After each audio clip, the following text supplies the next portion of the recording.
Oregon is going to the Final Four. The following is a Learfield presentation of the Oregon Sports Network. And Oregon is going to play in the national championship game. Big Ten champions. Big Ten champs. National champions, yes. Oklahoma City bound the Oregon Ducks. Awesome day to be a Duck, man. Boom inside. Touchdown Oregon. He gets loose. Fires. Hit. Pops the three. Oh, yeah. It's all Oregon. This is Duck Insider. Duck Insider. It's about how to be a group of people that know how to love each other to the absolute fullest. Pleasure, joy to be with them each and every day, and I can't wait for the future. It's just fun to be a part of a community that cares, that is passionate, and when we come together, powerful things can happen. This is Duck Insider on the Oregon Sports Network from Learfield, presented by OnPoint Community Credit Union. People are the point. Now let's go live to the Country Financial Studio to talk Oregon Duck Athletics.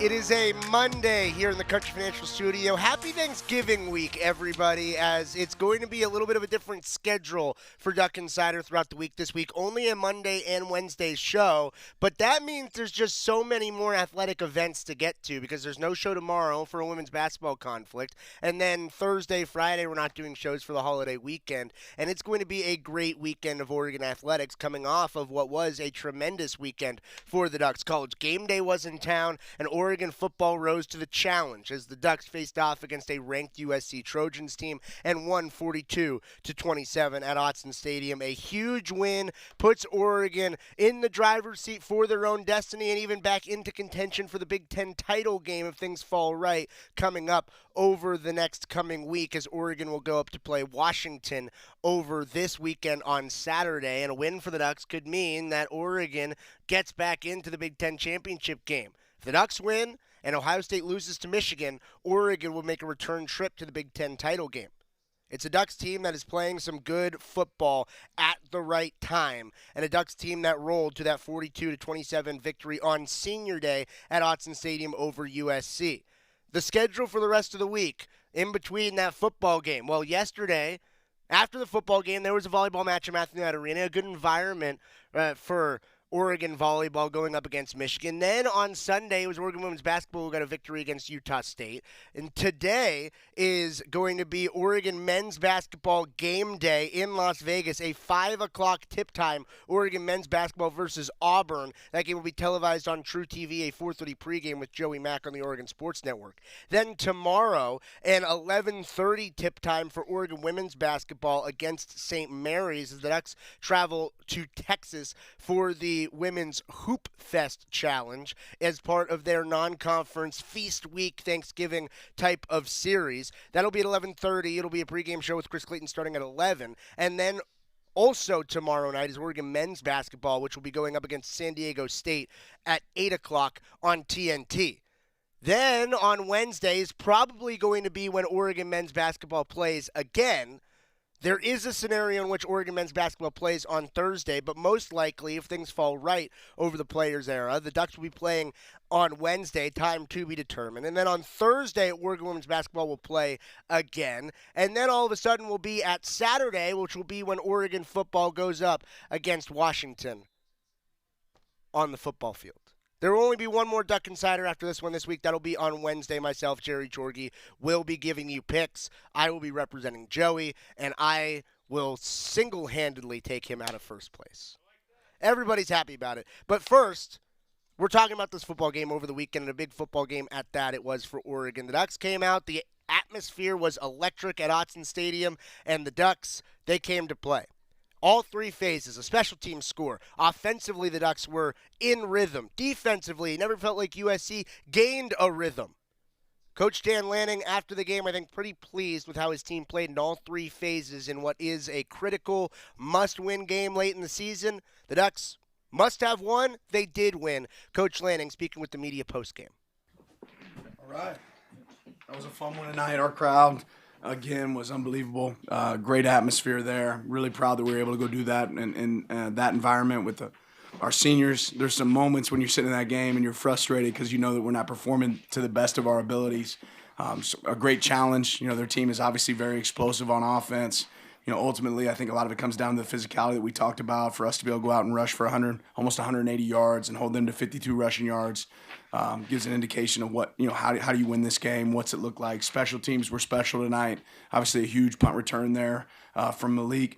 Disappointed in general, just our lack of composure at times. Thought, obviously we were penalized in this game. We gave up 130 yards of penalties. Some of them made sense, some of them maybe didn't. But ultimately, there's certainly some ones that we can go clean up and attack. And we got to be better on third down, defensively. They had some moments there, but I thought defense showed up big, there at the end of the game to get a stop. I thought they were big there at the beginning, into half for us to be able to control the middle eight and get the ball back. We didn't do enough coming out at halftime, but we won the fourth quarter. And that's an area we wanted to be able to go attack. But overall, I'm really proud of our guys, proud to go beat a good team. Right? That's a good team that we just played, and ultimately looking for the opportunity for us to grow from this moment. Dan, when you talk all season about strength in numbers, when you embody it the way you do today with the fourth and fifth tackle being out there at one point, also being down to just 3 scholarship receivers at one point, and on a drive to put the game away to turn to 6 different guys over 11 plays, many of whom were not starters to start this season. To have the win of the season under those circumstances, how do you embody what you've been talking about all year? Yeah, you said it. I mean, all those moments showed up. And guys, I always talk about being ready for your opportunity, not waiting for your opportunity. There's some guys that were ready for their opportunity when their number was called, and there's some stuff that we can clean up. But we got a bunch of guys that want to go out there and battle for the man next to them. And they take a lot of pride in what they do. And to be able to, take 6 minutes off the clock there on that last drive when they got a loaded box every down and the numbers for them are right, but we're still able to outpush and finish physically. That's what really matters, and you got a bunch of guys on this team that have unbelievable heart. Noah Whittington showed up the last 4 weeks in a big way for us. The way he's run the ball, the way he works. You got Bryce Betcher. You got a bunch of seniors that give it their all. Charlie Pickard, whose number hadn't been called all year, and he comes in on senior night. I know that's got to be a special moment for him, and there's some moments to clean up for sure, but what an awesome way for him to get to enjoy senior night. Continuing with Bryce, when did the Bryce Betcher touchdown play preparation start? And to see him have a performance like he did tonight in his last game at Austin Stadium, knowing he's been coming here since he was a little kid, just how great was to see that. Yeah, he's been asking for the ball all year, so but we really put that in this week. Something we worked multiple times this week. Worked it again yesterday. Worked it Thursday practice, Wednesday practice. Something we felt like that we might be able to carry. And there's some other defensive guys out there as well with Amari and Bear. But excited to see what it looks like on film. I don't know if anybody could have kept Bryce from getting in that end zone whenever we gave him that opportunity. Lots of shuffling all day on the offensive line as you had to deal with injuries. Just what you think of the way you guys were able to handle that and keeping Dante clean throughout the day and be able to do what you did on the ground as well? Yeah, I have to go back and watch the film, but I mean, you said it. We were able to keep our quarterback clean. I thought he did a good job of decision making. I know he had the one turnover, but ultimately, when you have a lot of changing parts, that's tough, especially with a unit that has to play together in a cohesive unit. And those guys went out there and did that. There was some pre-snap penalties that we have to clean up. A couple errors that we definitely have to get better at, and work on getting our guys healthy to see what we can look like moving forward. Significance of Malik's punt return touchdown and also what was working there. And obviously mentioned, I think, last week, just him stepping into that role after being like the third guy. Kind of what does it say about him and his contributions? Another great example of a guy being ready for his opportunity. And you saw his speed. We've seen his speed all season, especially when he's able to go field that punt. We did feel like we were going to have some aggressive opportunities for us on punt return there. He was going to have a chance. I thought he did a great job of fielding the ball and getting into high gear and getting vertical quick. I'm sure we're going to turn on the film and see some great blocks on that as well. But it was an awesome play, huge momentum swing in the game for sure, and great opportunity for them to feel like now they have to chase some points, right, rather than us be battling back and forth. You mentioned being frustrated with the inability to keep your composure sometimes, the players on the field. Yeah. When you're in a rivalry game like this and you want players playing with fire and passion, how do you kind of balance that with you want them to feel that but also keep their heads about them? Yeah, for me all week we've talked about not worrying about that because the fire and passion is going to come on its own. We've talked all week about execution, not emotion, and it's unfortunate that showed up, but I hope that can be a learning lesson, to this group, and we can take that and grow from it. You're going to play this game and you're going to play with juice, especially if you play here. These guys care about each other. They love it, right? But we got to be able to reset and get to the next play. We didn't do that enough today. We did that in the second half much better. Coach, granted they put up some passing numbers, but how important was it for you guys to make them sort of one-dimensional by stopping the run and maybe putting a lot of pressure on the quarterback, which led to some mistakes. Yeah, I mean, I think it's huge when you can take away a team's strength. I think they've been able to run the ball really well this season, and for us to be able to stop it was big. But, obviously we want to go back and clean up some of the passing attack that they had. Their quarterback's special. They have some wideouts that made some big-time plays today, contested catches. It was a physical game from that standpoint. They were certainly going to attack the ball. Our guys were trying to battle and fight and keep them from getting the ball, and we can go improve that and get better in that area, and then just go evaluate it. But proud that we can, like I said, coming in here rushing for 180 yards and then rushing for 52, I think tells a big story. We've always talked about guys being ready for their moment. What did you see this week, probably last few weeks with Fox, so that he would get ready, get himself ready to go? And he only played 33 snaps before today, and you didn't show it. Yeah, no, I mean, he prepared really well this week. Our coaches have a lot of confidence in him. And, again, a guy being ready for that means he did a lot of work until he got that opportunity too, right? That doesn't just happen on accident. That's a guy that's working his tail off. World rolled his ankle in the very first play of last game, right, and played the entire game. That tells you a little bit about his toughness, but it was, severe enough that we felt like he was pretty limited today coming in and felt like he could go at moments. But Fox was ready, and certainly have to watch the film and evaluate it, but thought he did some really good things today. Hi, Dan. You've had a few senior days now at Oregon, and every class is, of course, so unique, and this class is no different. What are some of the emotions that you felt, trying to track down Noah Whittington today or some of the other guys? Yeah, it's just special. Again, this will be a day, I think all of us, as we play, we remember our last time getting to play, and especially at the stadium. And now I told our guys, you probably just added another opportunity if we continue to do our job that you get to play here again. And ultimately, just for those guys to have that moment, to be able to enjoy that moment, we all wanted to put it on the line for the seniors today, and the guys did that. I know you were saying that he was asking for the ball all season and that senior night, his last game here. But is there actually something that Bryce does with the ball that you saw where you're just like, this is the effective play to have him in here in what was still a close game at the time? No, not really. I love Bryce, but I like our backs too. We got some pretty good backs back there. But I love Bryce, and I'll tell you this, he's going to remind me that he's probably 100% every time he carries the ball getting a touchdown. So you might see it again. Unbelievable job by him. Great job by our offensive staff coming up with some creativity that we knew that they hadn't prepared for. So really good execution. Yeah, a lot of momentum swings in this game, back and forth, big momentum plays by both teams. How did you feel your team responded to USC's big momentum plays, whether it came to a penalty or touchdown or big play? There's moments I thought we responded really well, and there's moments we could certainly get better. What I loved was the temperament of our team, right? Regardless, we knew they were going to have to throw some punches, right? That's an explosive offense. They hit some big plays on us. I was really pleased with the guys be able to hit the reset button and saying, let's go again. Obviously the back-to-back, pass interference calls, those are frustrating. There's some moments that we definitely want to have back, but ultimately nobody ever had a long face. When those moments happened, they were ready for the next play and realizing they could make an impact. Hey, Dan, away from the game, this morning it came up again, your long-term commitment to Oregon. A two-part question here. Do you ever get tired of having to kind of say the same thing about that, or do you view it as an opportunity to talk about how much you love it here? And then two, when you look around the college football landscape, do you ever wonder why more people can't appreciate where they are?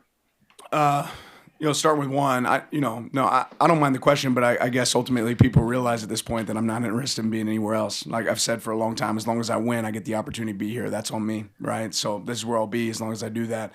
What I can speak to is that my situation's so good that I feel really comfortable saying that, right? I love this place, and more than that, I love the commitment that they've given to me, right? Somebody gave me this opportunity. Not everybody gets that. I can't speak for anybody else's situation, when it comes to that. So it probably tells you how special Oregon is, right? And certainly how special I feel getting to be here and getting to coach here. What a privilege that is for me. That's something I'll never take for granted, and want to be able to see it through. Yeah, Coach, you guys won the turnover margin against an explosive USC offense.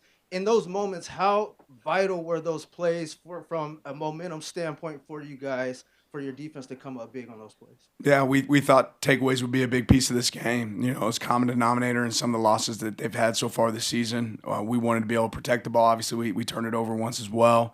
But I thought our ball security was really good today. Those guys do as good a job as anybody of attacking the ball when it comes to their defense. But our runners ran well with the ball today, and then I thought our defense certainly attacked it. You could go argue that on the fourth down it would have been better to knock it down and save us a couple yards, right, rather than take away. But some big plays today for sure.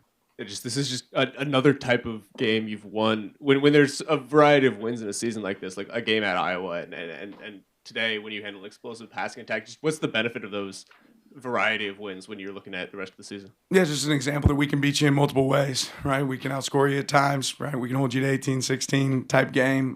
We can win in tough environments, any weather. Put the ball down, let's go play football. That's the kind of team that we have. But I'm excited to see the growth that we can walk away from and say, okay, how can we do this better? And there's definitely going to be some moments like that coming out of this game. We're going to see some elite passing attacks throughout the season. That's something where we can improve. But ultimately, proud overall of this team's performance today. And I know you're focused on week-to-week, game-to-game, but as the playoff gets closer and as the chatter around the field ramps up, how would you hope that the committee or the rest of the country sees and views this Oregon team? Well, we just played a really good team. We beat them. And a lot of times we play really good teams that become unranked all of a sudden. That's not our fault, right? Maybe it is our fault. But all we're worried about is playing the teams that we play and doing the job that we need to do. And we did that job today, right? I think proof's in the pudding, right? We played a good team. We beat them, right? All we can do next week is try to do the same thing, right? And this conference is a really good conference. It's competitive, right? We didn't play Chattanooga State today, right? Like some other places, right? We competed. So, that being said, it's tough playing 9 conference games. It's tough playing in this league, and we got to take advantage of playing a good team today and attacking that. In the bigger picture, Dan, because it was an all-season long thing, we talk about strength in numbers, and you literally had a T-shirt ready for it before the year. When was that evident to you? Like, I don't think you bought that T-shirt a week before. So when did that come through to you that you knew with the youngest team, with the least experienced team you've had, that's got 38 freshmen, redshirt freshmen, true freshmen, that this was going to be a team that you could roll out 70, 80 guys at the beginning of the year, and you could roll out 50, 60 guys as opposed to 40 and 45 like you did a year ago? Yeah, it probably started early in the season. We're playing some of those games, and we're playing 70 guys in a game. We're playing 80 guys in a game, and you're realizing, again, if you're good enough, you're old enough. If you can play winning football, you deserve an opportunity to be on the field, and those moments are starting to pay off for us. You never know when it's going to play out. We've been really fortunate when it comes to the injury bug here, and this year it's been a little bit different. We've dealt with a couple of those things. But ultimately, guys have shown that they're ready, and when you're ready for your opportunity, that's a special moment. Coach, it was mentioned, you were down some receivers today, but you have a tight end who's basically a wide receiver trapped in the tight end's body. Yeah. Can you talk about his performance? And do you hold your breath at all when he starts hurling people? No, I just say I wish I could do that. Kenyon's special, man. I always have a good feeling whenever I'm able to touch base with him before pregame, and he just kind of gave me that look like I'm ready to roll today, which is awesome. And our other tight ends played well today too. I mean, Jamari had some big plays. But Kenyon's a special player, man. I think we're lucky to have the best tight end in the nation. His play has shown that. We're better when he's out there with us, and certainly, he's a tough guy to defend, right? Whether it's him lining up at wide out or if he's blocking in the C area, he does this at a really high level. That's Coach Jan Lanning's post-game reactions with the media after a 42-27 victory for Oregon over USC. It's brought to you by Willamette Valley Cancer Institute and Research Center, better cancer care close to home. The coach had a great game plan. On offense, the quarterback executed the game plan to near perfection. Oregon's offense was humming against USC, getting to talk to the QB who battled through with a little bit of a limited offensive skill set around him in terms of personnel. Didn't matter. Dante Moore was awesome. We'll talk to him after this timeout on Duck Inside on the Oregon Sports Network from Learfield. Hi, Jan from Toyota with a holiday message. Toyota-thon, Toyota-thon, Toyota-thon is on. Dealer inventory may vary. Current offers on these vehicles end December 1st. Offers are subject to change throughout Toyota-thon, which ends on January 5th. See your participating Toyota dealer for details. Toyota, let's go places. As a local community credit union founded by teachers, OnPoint is committed to supporting the students and faculty at the University of Oregon. And on game day, we're right there with you, on the field, in the bleachers, and in the classrooms. Drop by one of your local branches today and discover the many ways OnPoint can help support your financial well-being. OnPoint Community Credit Union. People are the point. Federally insured by NCAA. Equal housing opportunity. Hi, Jan from Toyota with a holiday message. Toyota-thon, Toyota-thon, Toyota-thon is on. Dealer inventory may vary. Current offers on these vehicles end December 1st. Offers are subject to change throughout Toyota-thon, which ends on January 5th. See your participating Toyota dealer for details. Toyota, let's go places. Your daily dose of Oregon athletics. This is Duck Insider from Learfield. We asked parents who adopted teens to share their journey. We just kind of knew from the beginning that we were family. they showcased a sense of love that I never had before. I mean, he's not only my parent, like he's like my best friend. At the end of the day, it's all been worth it. I wouldn't change a thing about our lives. Learn about adopting a teen from foster care. Visit adoptuskids.org to learn more. Brought to you by Adopt US Kids, the U.S. Department of Health and Human Services, and the Ad Council. My mom has decided to learn to paint, and she's good. My dad's now into creative cuisine, and I've already put on 6 pounds. Learning new things comes with age. My mom, she started forgetting my name and what we're talking about. Forgetting well-known things doesn't. Memory loss may be a sign of Alzheimer's disease. Early detection gives you and your loved one time to plan for the future. Learn the warning signs of Alzheimer's at 10signs.org. Brought to you by the Alzheimer's Association and the Ad Council. I left my heart in Oregon. Oh, I left my heart in Oregon. Yeah, I left my heart in Oregon. Back inside the Country Financial Studio, it's Duck Insider, brought to you by OnPoint Community Credit Union. Ryan Milano with you after an Oregon football win on Saturday against USC, a 42-27 victory, and you can't score 42 points unless your offense is working. And the quarterback under center, he has been dishing it out to all the right guys, and it didn't matter. His left tackle was out. His right tackle got banged up a little bit, was in and out of the game. His center got banged up early, was out of the game. He was down 2 of his leading receivers. I'm not sure it really mattered to Dante Moore. He just had one heck of a game. 22 for 30 through the air, 257 yards passing, 2 touchdowns. He did throw an interception, but he completed 73% of his passes. And he feathered it around to 6 different receivers, made Kenyon Sadiq look really good over the day. Or maybe Kenyon Sadiq made Dante Moore look really good. When they're both really good, they make each other look really good. And Dante Moore looked really good, leading his offense to 42 points over USC, despite missing a lot of key pieces to his offense over the course of the game. Dante Moore, he spoke with the media. Didn't really seem to him like it mattered that he was shorthanded. Dante Moore came to play. Here's his conversation. Have you taken with Charlie, with Fox, with Kavika at right tackle, with at one point 3 scholarship receivers? Like, just how many combinations you threw out there with 13 personnel and whatever that Bryce formation was, and everything. Yeah. Like all these things of like, with what you did today and putting up 42 points, and you were down to what you were down to, how many reps have you even taken under all these circumstances? Yeah, this whole situation has been insane. Towards the end of the year, people tend to get hurt and get injured, and that's just the sport of football. But I think Coach Lennon does a great job. But at practice, he's making sure that everybody's getting reps. He's always changing out. If Isaiah World's going to be playing, if not, it's going to be Fox. If it's not Fox, it might be Kavika. So there's been a lot going on up front, and I feel like the biggest thing is you have to give their credit to Coach Terry. Coach Terry making sure they're prepared in the film room and making sure that the mental reps are there. But when it comes to just doing the physical reps on the football field, they're going to dominate because they're talented. But, yeah, when it comes to receivers, a lot of people are hurt. And as a quarterback, I think the biggest thing is you have to make it as easy as possible for these receivers, making sure these are catchable footballs, making sure that you're communicating to them about the game plan. Every night at the hotel, I text our group chat, and it's like, I want everybody in the room that's traveling to be in there. We're going over the plays. We're watching the film. Like, we're just making sure that the little details are getting covered. So it's a lot of preparation that comes with it. Of course, I wish everybody can be healthy and we go out there with the people that, supposed to play. But at the end of the day, next man up mentality has been what's been going on. So we're doing a great job. I wanted to get your thoughts on just what this win means and kind of the way you had to do it. Similar to James' question, just without so many players, just the toughness this team has shown down the stretch here.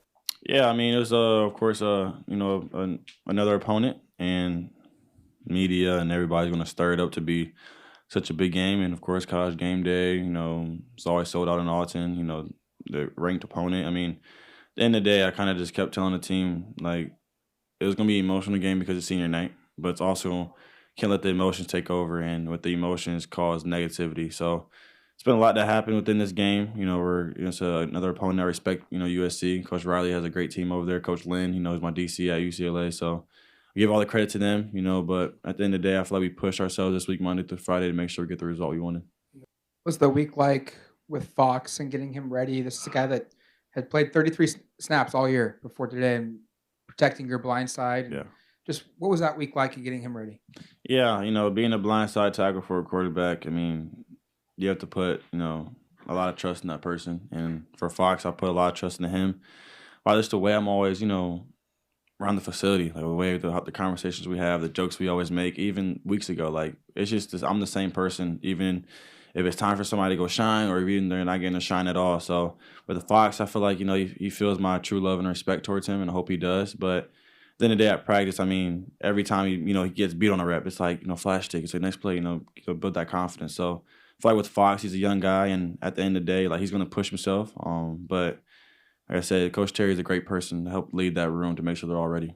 Most quarterbacks aren't super happy to see Bryce Betcher in their backfield. Yeah. What was it like installing that this week with him, and then to actually just be able to go out there and execute it and kind of see the reception that he got for it? Yeah, that was it was a play that Coach Stein dialed up. It had Bear in there as well, E-Man and Bryce, and of course Big Mike. I mean, it was a lot of players that are on the defensive side of the ball that came to the offensive side, but all week, Bryce was running the end zone, flipping into the end zone, hitting his baseball bat 100 times. So I feel like we ran a lot of reps with it, and I feel like when it was time for him to go out there and shine, it's Bryce Betcher. He's played quarterback in high school. He said he was a great ball carrier, so we put the trust in him, and we know he's going to do it. So it's great to see him, of course, score and have his shine. Obviously, you don't want to see Poncho go down, but for Charlie Picker to step in, it's an in-state kid, it's a former walk-on, to have that moment on senior day, what does that mean for him to have that? And then what did you see from him back there taking snaps from him in that second half? Yeah, of course, Poncho's the head honcho of the offense, and he does a great job, Monday through Friday pushing us. But like I said, next man up mentality has been the theme, these past couple of weeks, and Charlie's been doing a great job, of course, at practice, him just still being the leader. He's the second guy. He's just making sure he's communicating, and in the film room we're watching, going protection meetings. He's in there calling out protections as well. So Charlie's always a guy that's going to, practice and prepare like he's getting ready to play. Like I said, his number got called. And when he first came to the game, I was in the huddle, and I'm like, Charlie, I looked at Charlie dead in his eyes. I was like, Charlie, all these 10 players in this huddle has 100% confidence in you. And with them, he looked at me. He was like, I appreciate you guys. I love you guys. And senior night's a big night for him. So it was a little emotional. Of course, had a little bit of false starts just in the third, but he's getting his feet back wet. And I feel like with Charlie, is a great guy that communicates protection well, in the run game well. So glad to have him as a center as well. That second touchdown to Kenyon, how much trust do you need to have in your receiver there? Because it's a critical point in the game, 3rd and 2. It could have easily dump it off in the middle for a first down, keep the drive going. You take a shot, and then he makes that catch. What did that look like from your perspective, and just how much trust do you have to have in him for that play? Yeah, Coach. I got to give credit to Coach Lynn. He did a great job on that defensive call. We thought it was man. They went cover 2. But at the end of the day, it's a play where we have verticals going down the field. Got to key the boundary safety, and that look, Kenyon is right, wide open down the middle of the field. Like I always like to joke around and say, Kenyon's down there somewhere, just throw it. So he always go make a crazy catch and do what he always has to do. But at the end of the day, we rep that so many times at practice, and he's going to do what he got to do. Given the injuries at receiver, like you have Sadiq, obviously, but your connection with Malik, you guys haven't been together that long. So how did that come together? And have you guys had to work more together lately to try and fine tune things because other guys have been out? Nice Jordans today. I'm glad you wore them. Yeah, Malik, that's my brother. It's kind of been like we've been knowing each other for years, but it's only been a couple months. And I feel like it just kind of just starts from, spring ball where he's in Dallas with me training, where we're taking trips together, we're in Cabo together. It's just so many times where we just had a time of bond outside the football field. And at the end of the day, like, we just had a great connection. He's a great guy to hang out with and just a great person overall, has a great family, and he always keeps a smile on his face. And I love having positive people around me. And at the end of the day, he's a guy that's played at Alabama. He's a guy that played at FSU. He came from a JUCO route. So he has a lot of chips on his shoulder, and he's a hungry kid. And I for sure I appreciate the way he just works, keep his head down. Spring ball wasn't his best spring ball. Fall camp wasn't his best fall camp. But when his number's called, he's going to make a play. But overall, the receiver room just looks at him as a person that, everybody loves and appreciates. And it's just his energy is contagious. And on the football field, of course, he had the dumb penalty today. I already cussed him out about it. But overall, that punt return, the catches, just him being a ball player and having 100% trust in me. And, of course, with him as well. It's just someone I love to death. Dante Moore. Good day for the quarterback, operating the offense, leading his team to a 42-27 win over USC. But it was also senior day. and some of the seniors had huge impacts. One of them had a huge impact on both sides of the ball. We're talking to the Eugene kid, Bryce Betcher, coming up after this on the Oregon Sports Network from Learfield. As a local community credit union founded by teachers, OnPoint is committed to supporting the students and faculty at the University of Oregon. And on game day, we're right there with you, on the field, in the bleachers, and in the classrooms. Drop by one of your local branches today and discover the many ways OnPoint can help support your financial well-being. OnPoint Community Credit Union. People are the point. Federally insured by NCAA. Equal housing opportunity. When life blindsides you with an injury, you need a team that's tough.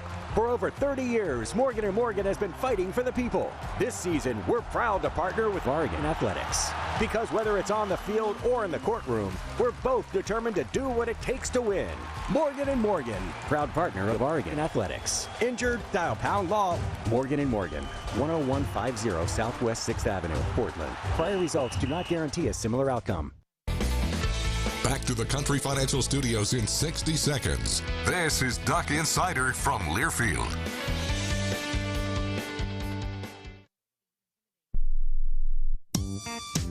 When I smoke weed, I get lost in the music. I like to isolate each instrument. The rhythmic bass, the harmonies on the piano, the sticky melody. Hey, careful, babe. There's someone crossing the street. Sorry, I didn't see him there. If you feel different, you drive different. Don't drive high. It's dangerous and illegal everywhere. A message from NHTSA and the Ad Council. Hey, Dad, how do airplanes fly? What's in this box? Is this tree good for climbing? How are babies made? What does this thing do?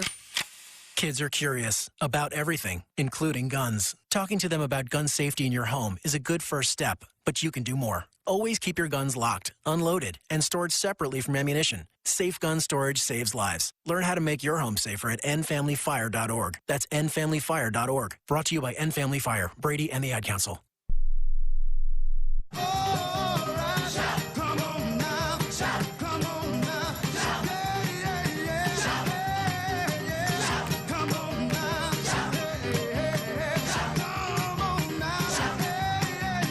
We are back inside the Country Financial Studio. It's Second Side, brought to you by OnPoint Community Credit Union. Ryan Milano here with you on a Monday after a Saturday in which Oregon football won 42-27 over USC on Senior Day. And one guy got to go through Senior Day twice for Oregon. Bryce Betcher thought that last season was his last on the football field. Got a waiver over the offseason, comes back this season, and he has made one heck of an impact for this defense. 13 tackles on Saturday, a tackle for loss, but I think the biggest moment for him came on offense. Bryce Betcher's career rushing stat line at Oregon. 1 attempt for 1 yard and a touchdown.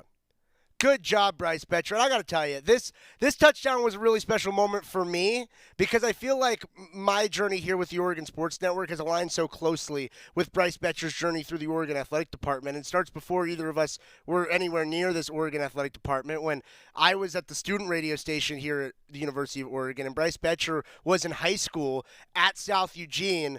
I remember calling his high school football games at Morrow Field on the campus of South Eugene High School, and it was, who is this guy who's always scoring all these touchdowns? And then, well, both Bryce and I end up here, and he ends up on the baseball team when I end up as the voice of Oregon baseball. And then up in the booth on Saturday, I'm spotting for Jerry Allen, and I see Bryce Betcher run in from the sideline. And then I see him line up behind center. And I'm screaming in Jerry's ear. Jerry, I'm sorry for this one. I got a little bit overzealous. I was screaming, Bryce Betcher, Wildcat, Wildcat, Wildcat. There's 3 defenders on the field. And then Bryce Betcher takes the ball, he gets into the end zone, and it was such a great moment. For the Eugene kid, for all the Oregon fans, it was a special, special moment to see Bryce Betcher get into the end zone one more time here in Eugene. He spoke with the media after the game. Bryce Betcher, a college linebacker, a high school quarterback, and a touchdown scorer. Here's his conversation with the media. Dan said you've been asking him for the ball for weeks now. What was it like when you were able to finally get that touchdown, and how long did you know that you were probably going to get that opportunity this week? Yeah, I know. I've been asking for maybe like a double pass, a sweep, or something like that for some while now. So it's pretty cool that they put it in this week for senior night. Yeah, short yardage, they called by number, and the whole line up front did a good job blocking. It's pretty cool. Did you have an idea that was going to happen for sure in that situation? Did you sort of celebrate that Whittington's touchdown didn't count and that maybe they were going to come to you? Like, take us through that scenario, that moment. Yeah, well, before Whittington, obviously they were saying alert the play, so I was there on the sideline, kind of ready to roll.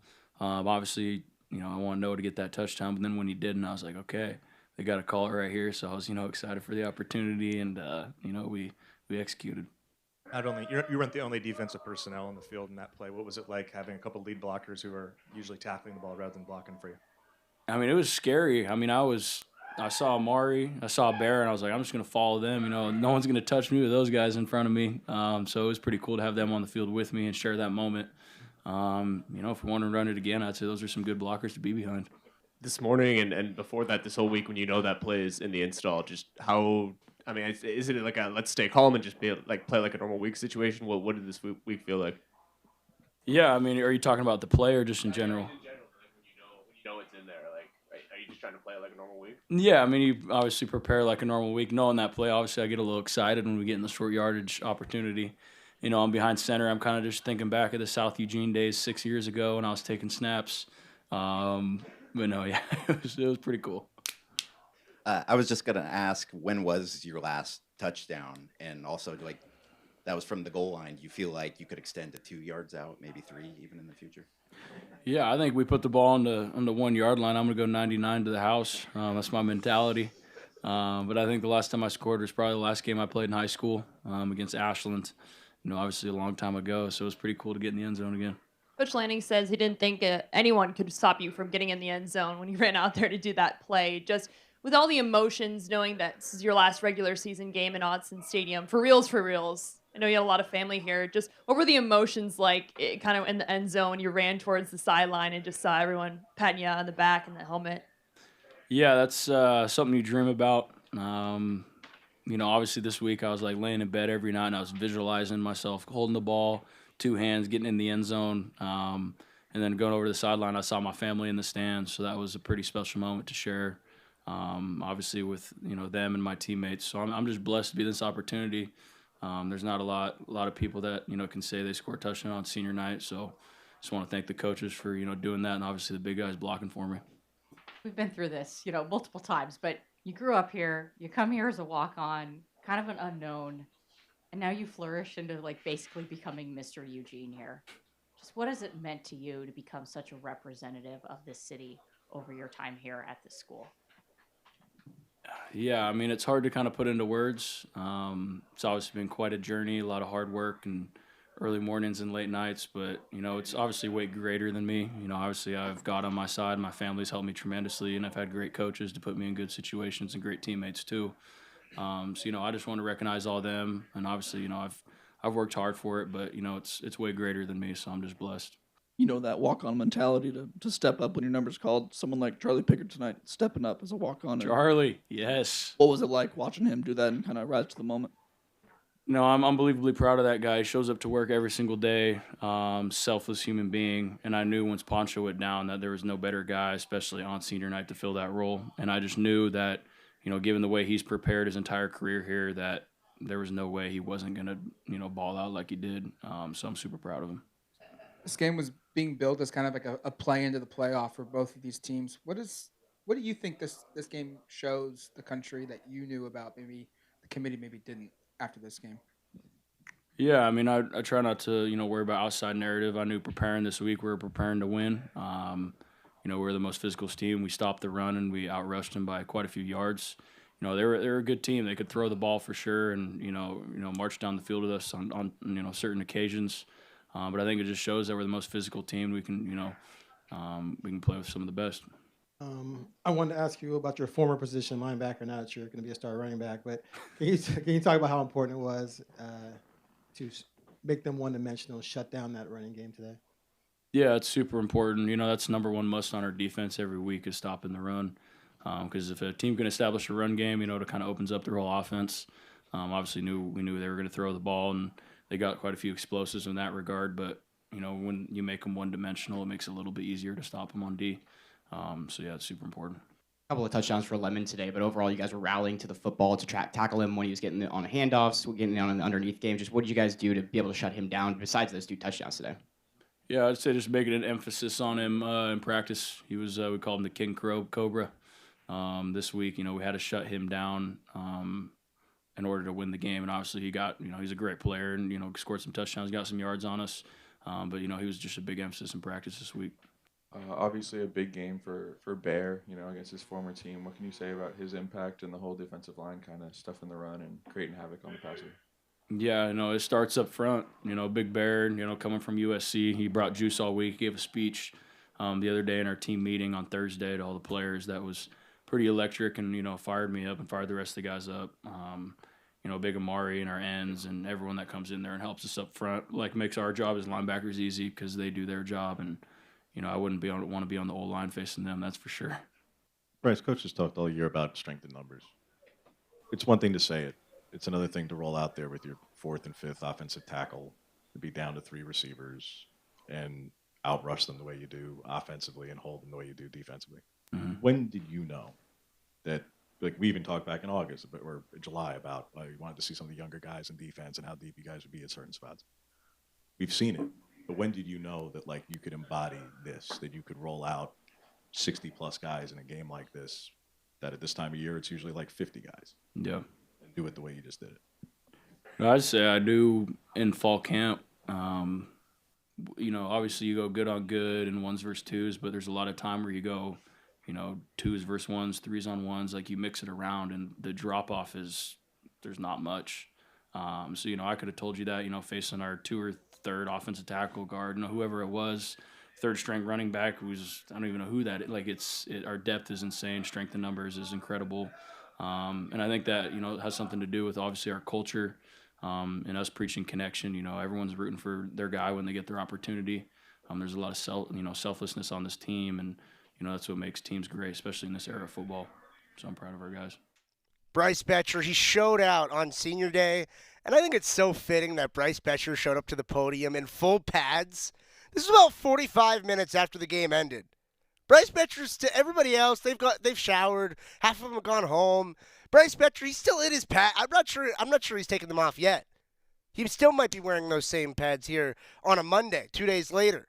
Bryce Betcher, good to see him get in the end zone. Great to see him flying all around the field defensively. He was a big key in Oregon's victory over USC on both the defensive and offensive side of the ball. Somebody who made more of a one-way impact was Kenyon Sadiq. 2 touchdowns for the tight end or the wide receiver in the tight end's body. We're talking to the athlete when we return on Duck Insider on the Oregon Sports Network from Learfield.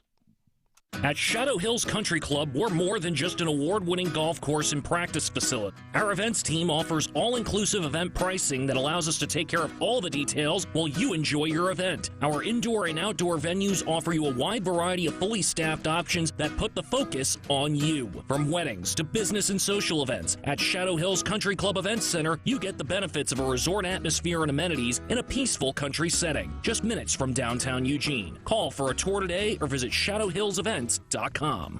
Hey Duck fans, at Country Financial, they make insurance easy. Whether you're shopping for home, auto, or more, their representatives will take the time to understand your specific needs and explain what options work best for you. Worry less and feel more confident knowing you're covered. Visit countryfinancial.com to get started today. Experience more with Country Financial. Auto and home insurance policies issued by Country Mutual Insurance Company, Country Preferred Insurance Company, and Country Casualty Insurance Company, Bloomington, Illinois.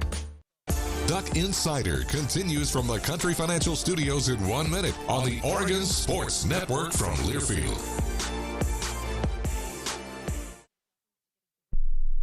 You wanted to be cool, which led you to smoking, which led to a pack a day. Then you met that special someone, which led to starting a life with them, which led to wanting to live longer, which led to quitting. Then you heard you may be at risk for lung cancer, which led you to getting a low-dose CT scan. If you smoked, get scanned. Talk to your doctor and learn more at savedbythescan.org. Brought to you by the American Lung Association and the Ad Council. When your car is making a strange noise, no matter what it is, you can't just pretend it's not happening. That's an interesting sound. It's like your mental health. If you're struggling and feeling overwhelmed, it's important to do something about it. It can be as simple as talking to someone or just taking a deep, calming breath to ground yourself. Because once you start to address the problem, you can go so much further. The Huntsman Mental Health Institute and the Ad Council have resources available for you at loveyourmindtoday.org.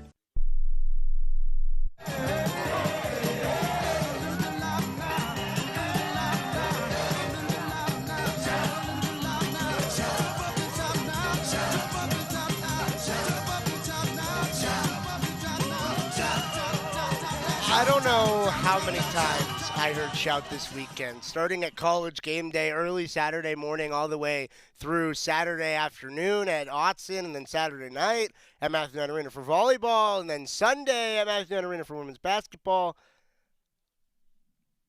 It's just a song that never gets old. And this week, I think especially when there's so much energy around the university, shout has a little bit extra gravitas.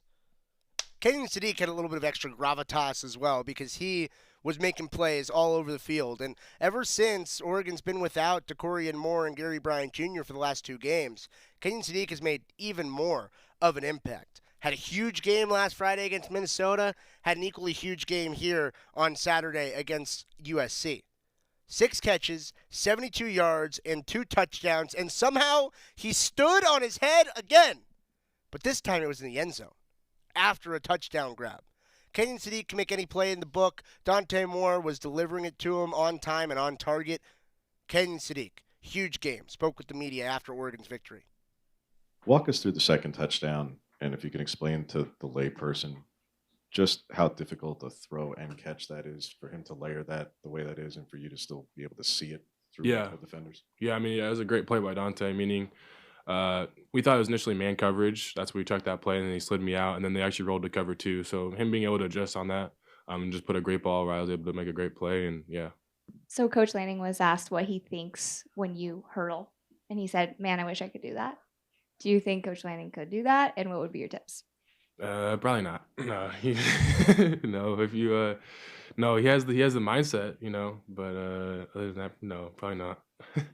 Touchdowns today come against the safeties, and they're down both their starters today. How much of that was something that you guys talked about in the game plan, something that you saw an opportunity to attack today?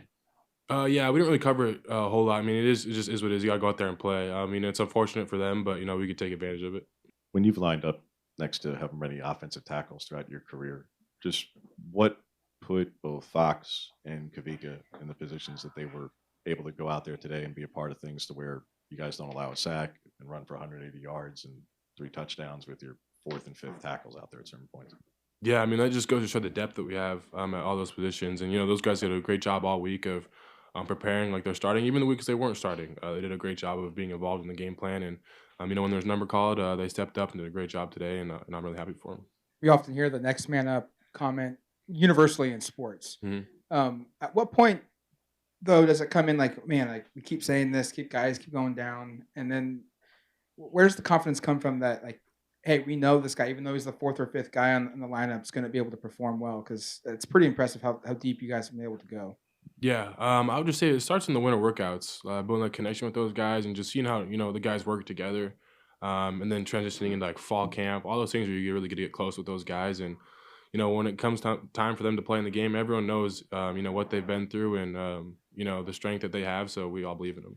What would it mean to see someone like Charlie step up in that spot on senior night, as a walk-on guy and actually perform really well with Poncho out? Yeah, that's everything. I love Pick. Probably the most selfless human being on the team. So him kind of getting his moment to shine. And, I'm really happy he's going there and make an impact on the team. We've talked before about just the volume of different personnel sets that you guys use, and you've been lined up all over the place throughout your career and different personnel sets and like. But at first impression, Kenny, do you think this is one of the more just multiple and diverse games in terms of roles, because you weren't just end of line, you weren't just split out in slot or outside, or whether it was 12 or 13 or 14 or whatever, that there was a lot for the volume of plays that you guys ran. You seem to be in a whole lot of positions. Yeah, it's nice when we're able to be interchangeable in a lot of different personnels, because it's going to make a lot harder for defenses to get a grip on, and it just allows us to do so many things. So I think it's definitely beneficial if we're able to even move Jamari around and get Roger in there, get me in there, and it's a lot of fun too.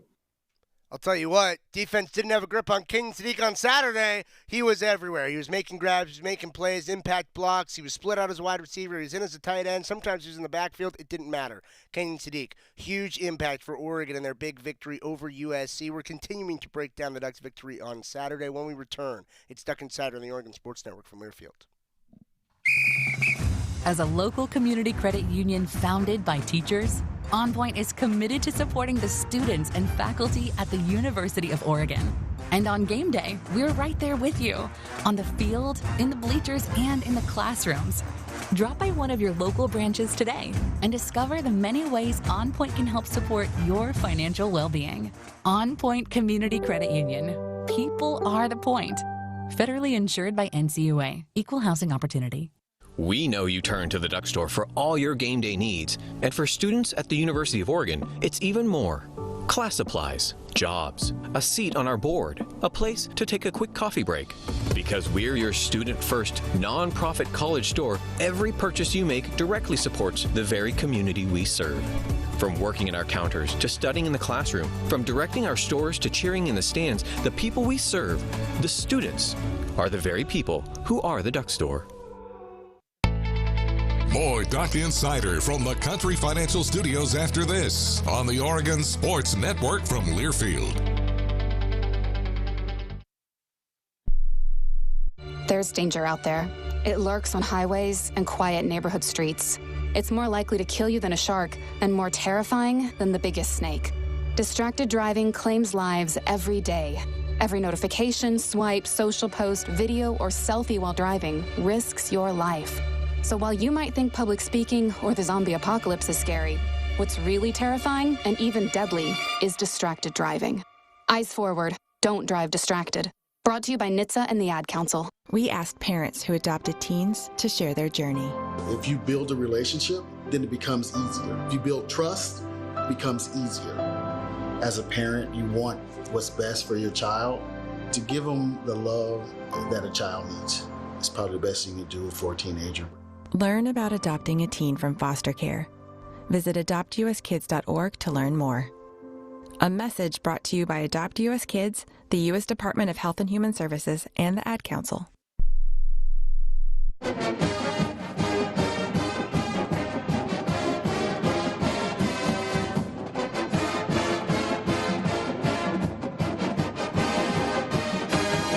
Back inside the Country Financial Studio, it's Duck Insider brought to you by OnPoint Community Credit Union. Ryan Milano with you after Oregon got a big win over USC on Saturday, and a big reason in part was their rushing game. Noah Whittington, over 100 yards rushing, also scored a touchdown. And it seems like it's even harder to tackle this guy in recent weeks than it has been when he was running through tacklers last season and even 3 years ago. Doesn't matter. Seems like that guy is not somebody that will go down easy. He didn't on Saturday, getting to hear from the running back Noah Whittington. Just wanted to get your thoughts on just kind of what this day was like for you, senior day, and then also getting the touchdown there to kind of put the game on ice a little bit.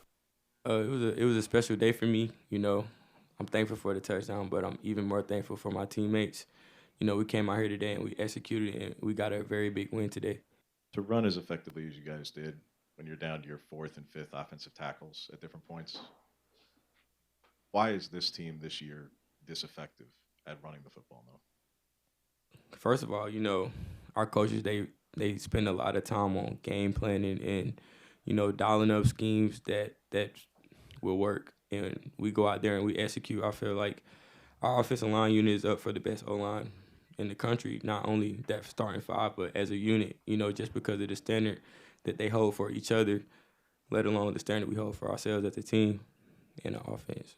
Like you were just saying, when you are switching those guys up on the inside of the offensive line, like how does that give you guys confidence when you feel like you can just still go straight through these teams, even though you have, you're down to your second string center and you're switching your guards around and stuff like that? Like I said, like the standard doesn't change no matter who's in the game, where it's the first string, second string, third string, fourth string. I feel like if you're on this team and you have a roster spot as a scholarship player, you can get the job done no matter how old. If you're good enough, you're old enough. So Just when you look back on the season, what does it mean to have the variety of wins that you have to win by running the ball, and win by throwing, and shut down an explosive passing attack or a great rushing attack? What is it? What kind of confidence does it give you going forward? It gives us a lot of confidence, being able to beat teams in multiple different phases of the game, special teams, offense, defense working together. We can run the ball, pass the ball as effectively as we can. It's kind of hard to defend because do you load the box? You know what I'm saying? Do you put this guy on the field? Do you go base? Do you go nickel? Like, it's kind of hard to match us, especially with, the mismatches we have with our tight end. So it's been excellent, and, it gives us a lot of confidence going into these games, Noah Whittington talking about how Oregon is so hard to beat in so many different ways. They've been hard to beat all season long. He emphasized the tight ends, and one of the tight ends announced right now is a John Mackey Award finalist. Kenyon Sadiq, one of 3 tight ends in the nation, named as a 2025 John Mackey Award finalist, presented annually to the best tight end in college football. Congratulations, Kenyon Sadiq. Hopefully he will secure that award. Also, over the weekend for Oregon athletics, it was the national championships for cross country, and Oregon put in good results on both the men's and the women's side of things. The women's race was first, and Shalana Yildiz slotted a top 10 finish, 9th overall, as the Oregon women went on to finish 3rd as a team. That was a little bit higher than Oregon's initial seeding going in. Both the men's and women's teams finished a little bit higher than their initial seeding. Good races for both the men and the women, because the men had Abdel Lagel also finish in 9th place overall inside that top 10 and finish as the 5th team to cross the finish line. A strong top 5 finish for both the men and the women on the podium in the cross-country national championships. All-Americans for Oregon. The Ducks had 7 of them across the men's and women's field. For the women, Shalana Yildiz, Deanna Cheritich, Dahlia Frias, Juliet Cherubet. 4 All-Americans for Oregon on the women's side. Abdel Lagel, Aiden Smith, and Simeon Birnbaum, the 3 on the men's side. It ties the most All-Americans that Oregon has had in a single season. They had 7 in 2007. Good results on the cross-country course for Oregon on both the men's and the women's side of things. Oregon men's basketball plays tonight at the Players Era Festival in Las Vegas. That game against Auburn will be at 5 p.m. There will be no show tomorrow because women's basketball is at 11:30, and then Oregon basketball tomorrow night at 8 o'clock against San Diego State.